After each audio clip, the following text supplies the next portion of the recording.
जय हिंद, वंदे मातरम। दोस्तों, मैं अंजनी पांडे आप सभी के सामने एक बार फिर से मैथ से संबंधित जो महत्वपूर्ण टॉपिक है उनको लेकर के आए हैं। वीडियो को आप लगातार देखिए, दोस्तों को शेयर करिए। ठीक है, आज जो हमारा टॉपिक है दोस्तों वो है घातांक और करनी से संबंधित, है ना। क्या है कि घातांक और करनी में यदि आप बेसिक चीजें जान जाएंगे तो आप बड़े से बड़े प्रश्न को तुरंत ही सॉल्व कर देंगे। ठीक है, वो बेसिक चीजें क्या है वो आपको इस वीडियो के माध्यम से पता चलेंगी, तो लगातार देखिए। क्या है वो देखिए, यदि x की पावर -1/m, ध्यान दीजिएगा, यदि x की पावर -1/m, इसको हम क्या लिख सकते हैं समझिएगा। इसको हम क्या करेंगे, माइनस हटाने के लिए देखिए ये एक है x और ये जो m है इसको हम क्या कर देंगे 1/m कर देंगे। ठीक है, तो ये जो x की पावर -1/m है उसे हम इस तरह से भी लिख सकते हैं। ठीक है, अगली जो बात है ये चीज ध्यान रखिएगा क्योंकि जब हम प्रश्न देंगे तो इसी मेथड का ही उपयोग करना। अगला है जैसे m है √n है। ठीक है, इसे हम किस तरह से लिख सकते हैं दोस्तों, इसे हम लिख सकते हैं, सॉरी ये a है, इसको a कर लीजिएगा, तो ये a इसी तरह रहेगा, है ना, और अंडर रूट हटेगा तो 1/m हो जाएगा। ठीक है, √m√a को हम a की पावर 1/m लिख देंगे। ठीक है, दूसरी बात है, दूसरा है n √x की पावर m। अब इसको हम कैसे लिख सकते हैं, देखिए इसको लिखने के लिए हमें x को उसी तरह रखिए, ये m है और ये n जो है बटे में आ जाएगा, डिवाइड में आ जाएगा, मतलब इसको हम इस तरह से भी लिख सकते हैं। ठीक है, क्लियर हुई बात। अब आगे चलते हैं, जैसे x की पावर m, क्या है x की पावर m और x की पावर n, मतलब यहाँ पर ये दोनों संख्या बराबर हैं तो चाहो तो इसको काट दो तो m बराबर n बचेगा। क्या बचेगा, m बराबर n बचेगा। ठीक है, क्लियर हुई बात। एक एक बातें आप अपनी कॉपी में भी लिख सकते हैं क्योंकि जब प्रश्न सॉल्व करेंगे तो इन्हीं सवाल का हम इस्तेमाल करेंगे। ठीक है, अगला है जैसे n √x की पावर m, है ना, इस तरह से है। अब इसको हम कैसे सॉल्व कर सकते हैं, इस x को सेम टू सेम रहने दो और इसको m बट डिवाइड में क्या हो जाएगा, n हो जाएगा। ठीक है, एक प्रकार से ये रिपीटेशन है ना, ये x में की पावर m है तो m रख देंगे, ये n है, डिवाइड में n हो जाएगा। ठीक है, अगला है 1/x है, इसको हम किस तरह से लिख सकते हैं, देखिए ये x को हम ऐसे कर दीजिए और डिवाइड में कुछ नहीं है तो -1 कर दीजिए। ठीक है, ये हम x की पावर -1 है तो इसे हम 1/x भी लिख सकते हैं। ठीक है, अभी देखिएगा जब प्रश्न आएंगे तो आप बहुत ही अच्छे तरीके से इसे सॉल्व कर पाएंगे, है ना।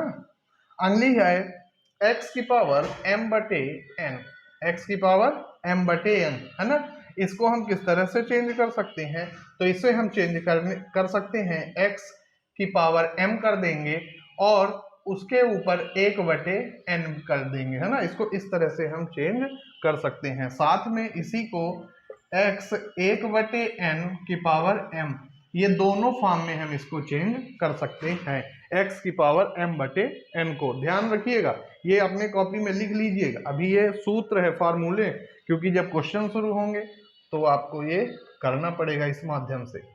अगला है x/y की पावर m, x/y की पावर m, इसका मतलब होता है ये जो m है x के लिए ही और y के लिए भी होता है, मतलब x की पावर m बटे y की पावर m। ठीक है, इसको हम इस तरह से भी लिख सकते हैं। ठीक, इसके बाद है अगला x/y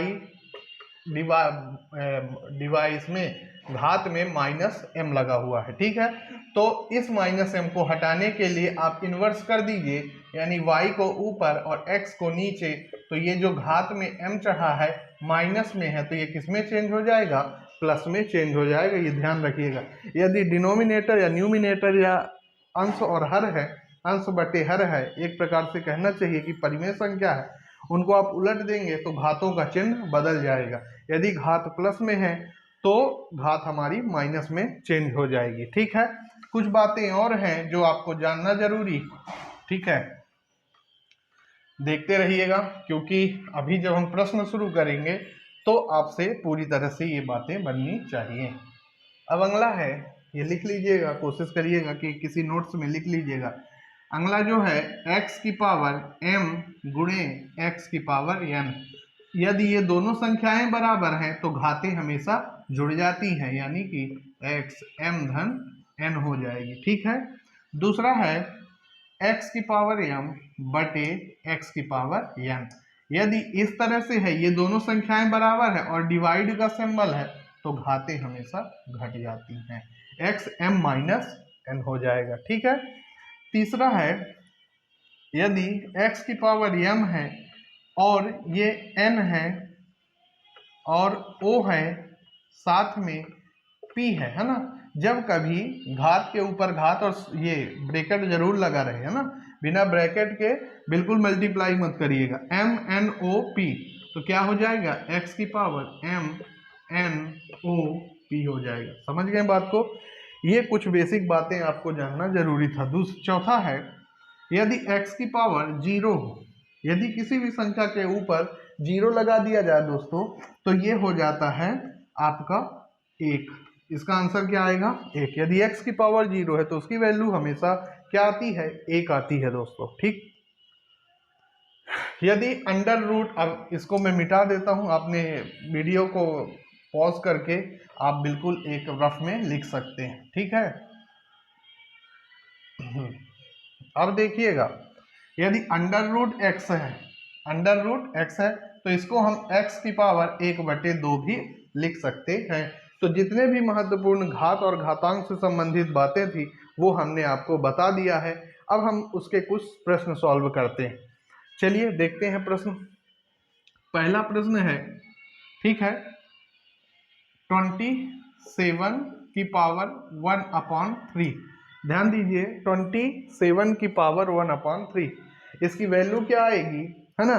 तो पहले हमें क्या करना है, 27 का ऐसी संख्या लेना है, मतलब एक प्रकार से एलसीएम ले लीजिए कि जो आए उसके ऊपर पावर लिख सकते हैं। अब कैसे एलसीएम लेना है देखिएगा, हमने लिया 3 से काटा 9 आया, 3 से काटा 3 आया, यानी 3 की पावर 3 लिख सकते हैं 27 को। तो बिल्कुल आप लिख दीजिए 3 की पावर 3 और 1/3। अब देखिए घात के ऊपर घात चढ़ रही है और मैंने बताया था कि यदि घात के ऊपर घात हो तो घातों का गुणा हो जाता है। तो कैसे गुणा हो जाएगा देखिए, 3 की पावर 3 यानी ये 1/3 और ये 3 से 3 कट गया, 3 की पावर 1, तो इसका आंसर क्या आएगा दोस्तों? 3 ही आएगा। बात समझ में आ गई होगी।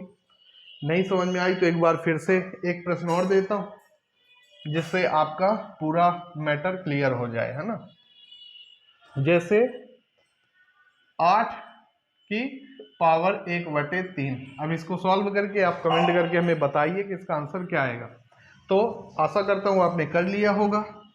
8 को आप इस तरह से करिए, 2, ये हो गया 4, ये हो गया 2, ये हो गया 2 और ये हो गया 1। यानी हम 8 को क्या लिख सकते हैं, 2 की घाते 3 और कोष्टक और 1/3। ठीक है ना। जब घात के ऊपर घात होती तो घातें हमेशा गुणित फॉर्म में हो जाती है ना। तो 3 1/3, अब ये 3 से 3 कट जाएगा, है ना। तो 2 की पावर 1 हो जाएगा और हमारा आंसर क्या आएगा? 2 ही आंसर आएगा।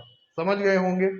अगला प्रश्न है, अब इस तरह से बहुत सारे प्रश्न अपन देंगे तो जिससे आपको ये पूरा जितना भी घात से संबंधित प्रश्न आते हैं वो आपसे बनने लगेगा।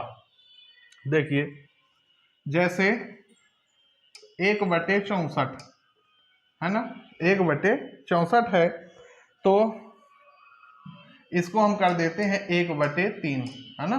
इसको क्या कर देते हैं, माइनस का 1/3 कर देते हैं। ये प्रश्न है 1/64 की घातें -1/3। ठीक है, अब इसको सॉल्व कैसे करेंगे, देखो घात चूंकि अपनी माइनस में है तो इसको प्लस करना पड़ेगा, और प्लस करने के लिए हम क्या करते हैं, इनको पलट दे। जैसे मैंने बताया था x/y की घातें माइनस मान लो z, है ना, अब इस माइनस जेड को प्लस जेड में बदलने के लिए इनको हम अलट पलट कर देंगे, यानी y बटे x कर देंगे। जैसे ही हमने इसको पलटा तो ये माइनस जेड प्लस जेड में चेंज हो जाएगा। तो इसको एक को नीचे कर दीजिए, 64 को ऊपर कर दीजिए, तो 64 हो जाएगा और ये हो जाएगा 1/3। तो 64 में ऐसी संख्या का करना है कि यहाँ 3 के आसपास ही कुछ आए, यानी 4 गुणे 4 ऐसे लिख सकते हैं ना 64 को। 4 चौको 16, 16 चौको 64, यानी 4 की घातें 3, 1/3। अब ये कोष्टक हटा तो ये घातें हमेशा गुणा हो जाएंगी, यानी 1/3 और 3 से 3 हमारा कैंसिल, यानी 4 हमारा क्या आएगा दोस्तों, आंसर आएगा। समझ गए बात को? बहुत बढ़िया। धीरे धीरे पूरा क्लियर हो जाएगा, बस आपको लगातार बने रहना है, भागना नहीं है। कई बच्चे क्या करते हैं कि आधा देखते हैं और तो भाई क्लियर नहीं होगा। मैथ जो होती है ना वो ऐसे क्लियर नहीं होती है बच्चों। अब देखिए अगला प्रश्न है, 2 की घातें 3 है गुणे 2 की घातें 4। अब देखिए इसको सॉल्व कैसे करना है। अब यहाँ पर मैंने बताया था x की पावर m हो गुणे x की पावर n हो। जब कंडीशन ऐसे होती है तो फिर आपको क्या करना है, जब ये दोनों सेम हो तो घातें हमेशा जुड़ जाती हैं। क्या हो जाती हैं? घातें हमेशा जुड़ जाती। तो देखिए 2 और 2 को बाहर कर लीजिए और 3 + 4 कर दीजिए, यानी कि आंसर क्या आएगा, 2 की पावर 7 हमारा आंसर आएगा। नहीं समझ में आया? एक और प्रश्न करिए तो आपके क्लियर हो जाएगा। चलिए ठीक है, इतने प्रश्न देंगे कि धीरे धीरे आपको बहुत मजा आने लगेगा, है ना। अगला प्रश्न है जैसे 4 की घातें 6 गुणे 4 की घातें 8। अब ये दोनों संख्याएं बराबर हैं और यहाँ पर गुणा का चिन्ह है, यानी x की पावर m गुणे x की पावर n, यानी m + n। घातें हमेशा जुड़ जाएंगे, यानी 4 की घातें 8 6 14, ये हमारा आंसर हो जाएगा। बहुत इजी है, कोई कठिनाई नहीं है ना। अगला प्रश्न देखिए, मान लीजिए कि जैसे 6 की घातें 8 है बटे 6 की घातें 4। समझ गए बात को? इस तरह से प्रश्न है आपके सामने, तो आप इसे कैसे, अभी ये बहुत इजी वे वाले प्रश्न है ना, धीरे धीरे आपको बहुत ही कठिन प्रश्न आने वाले। अब देखिए जब दोनों संख्याएं ये और ये बराबर हों, ये और ये बराबर हों, तो आप क्या करेंगे, और घातें यहाँ पर डिवाइड का सिंबल हो तो घातें हमेशा घट जाती हैं। क्या हो जाती हैं दोस्तों? 6 की पावर 8 - 4 हो जाती। समझ रहे हैं? क्या हो जाएगी? 6 की पावर 8 - 4 हो जाएगी, यानी कि घातें घट जाती। तो ये हो जाएगा 6 की पावर 4। आपका क्या होगा दोस्तों? आंसर होगा। ठीक है, अब मैं आपको कुछ क्वेश्चन दे रहा हूं। अब आप इस क्वेश्चन के आंसर हमें कमेंट करके बताइएगा, जिससे हमें पता चले कि आप उसका सही तरह से आंसर दे रहे हैं कि नहीं दे रहे हैं। देखिए 2 की पावर 3 गुणे 2 की पावर 4 गुणे 2 की पावर 5, ये एक प्रश्न है। दूसरा प्रश्न है कि 6 की पावर 8 बटे 6 की पावर 3, है ना, ये भी एक प्रश्न है। साथ में एक प्रश्न है कि 121 बटे माइनस का 1/2, ठीक है।